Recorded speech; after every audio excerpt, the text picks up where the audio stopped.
एक दिन निम्मो नाम का एक चोर गहनों की दुकान से चोरी करके जा रहा था। इतने में उसकी जेब से एक कीमती हीरा नीचे गिरा। जब तक वो झुककर उसे उठाता, एक मुर्गी ने उसे निगल लिया। अरे रुको, मेरा हीरा! हे मुर्गी, रुक! निम्मो चिल्लाते हुए मुर्गी को पकड़ने के लिए उसके पीछे भागने लगा। मुर्गी गली में और तेजी से भागने लगी। निम्मो भी उसके पीछे भागने लगा। मुर्गी एक हिंडोले पर चढ़ गई। निम्मो भी हिंडोले का चक्कर लगाने लगा। जब वो थककर एक जगह रुक गया, तब मुर्गी घूमते घूमते उसके पास आई।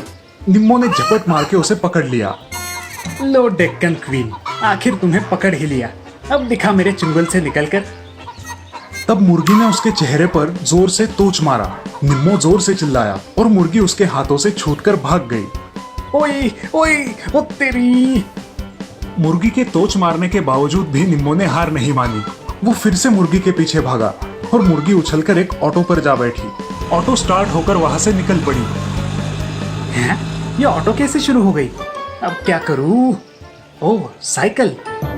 निम्मो तुरंत वहां खड़ी एक साइकिल पर चढ़कर उसका पीछा करने लगा। उसने तेजी से साइकिल चला के उस ऑटो को पकड़ा। तभी उस ऑटो पर बैठे एक कुत्ते ने निम्मो के हाथ को जोर से काट लिया। अयो, अरे रे! चिल्लाते हुए निम्मो ने कैसे तैसे अपना हाथ छुड़ा लिया। वो ऑटो एक चिकन शॉप पर जा रुकी। निम्मो भी साइकिल पर जाकर वहां उतरा। उस चिकन शॉप का मालिक मुर्गी को देखकर कहने लगा, अरे कहाँ घूम कर आई हो मेरी डेक्कन क्वीन? तुम्हें सवेरे से ढूंढ रहा हूँ। ये कहकर उसने मुर्गी को पकड़ा और उसे अपने गोडाउन में डाल दिया। निम्मो ने छुपके से जाकर गोडाउन की खिड़की से झांक कर देखा। वहां बहुत सारी मुर्गियां थी। हे भगवान, अब इसमें से हीरा निकलने वाली मुर्गी कौन सी है? निम्मो परेशान हो जाता है। इतने में वो मालिक गोडाउन को बंद करके वहां से चला गया। अगले दिन निम्मो उसकी प्रतीक्षा कर रहा था कि कब वो चिकन का गोडाउन खोलेंगे। मालिक ने शाम को दुकान खोला। निम्मो तिलमिलाता हुआ वहां आया।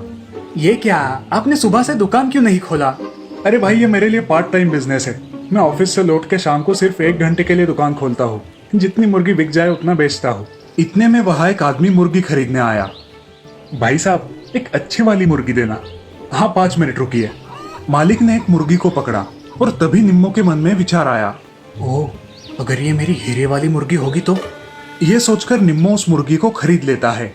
ऐसे ही एक एक करके निम्मो सारी मुर्गियां खरीदता है और उन्हें कटवाता है, लेकिन उसे उसका हीरा नहीं मिलता। ओह, अब क्या करूं? देखिए, मुझे ये मुर्गियां पसंद नहीं आई है। मैं कल फिर आऊंगा और मुर्गियां खरीदूंगा। निम्मो का अजीब बर्ताव देख के दुकान मालिक अचरज में पड़ता है। क्या अजीब आदमी है, लगता है सठिया गया है। निम्मो हर रोज उस दुकान में आकर किसी और को मुर्गी खरीदने नहीं देता था और मुर्गियों को कटवा के उनमें हीरा ढूंढता था। आज जरा देर हो गई। किसी को मुर्गी नहीं बेची ना? किसी को नहीं बेचा, पर साहब बिरयानी बना रहे हैं तो उनको मुर्गी मुफ्त में दे दिया। निम्मो ने तुरंत वहां बची हुई मुर्गियों को कटवाया, लेकिन उनमें हीरा नहीं मिला।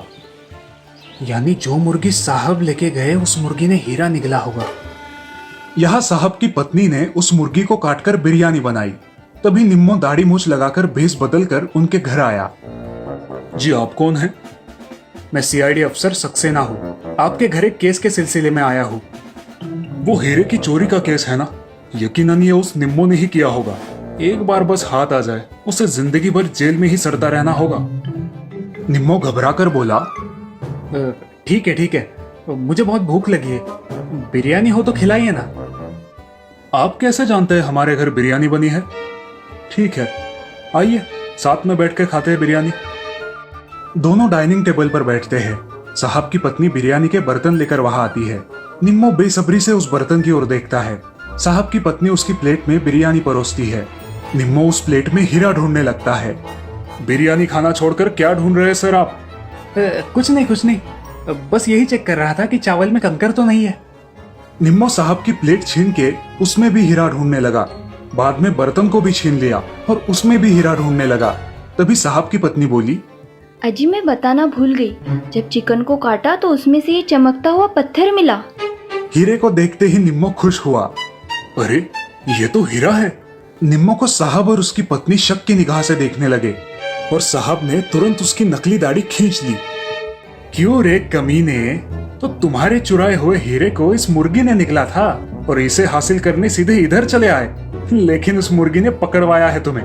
अब चलो जेल की हवा खाओ। और इस प्रकार साहब ने निम्मो को पकड़ लिया और जेल में डाल दिया।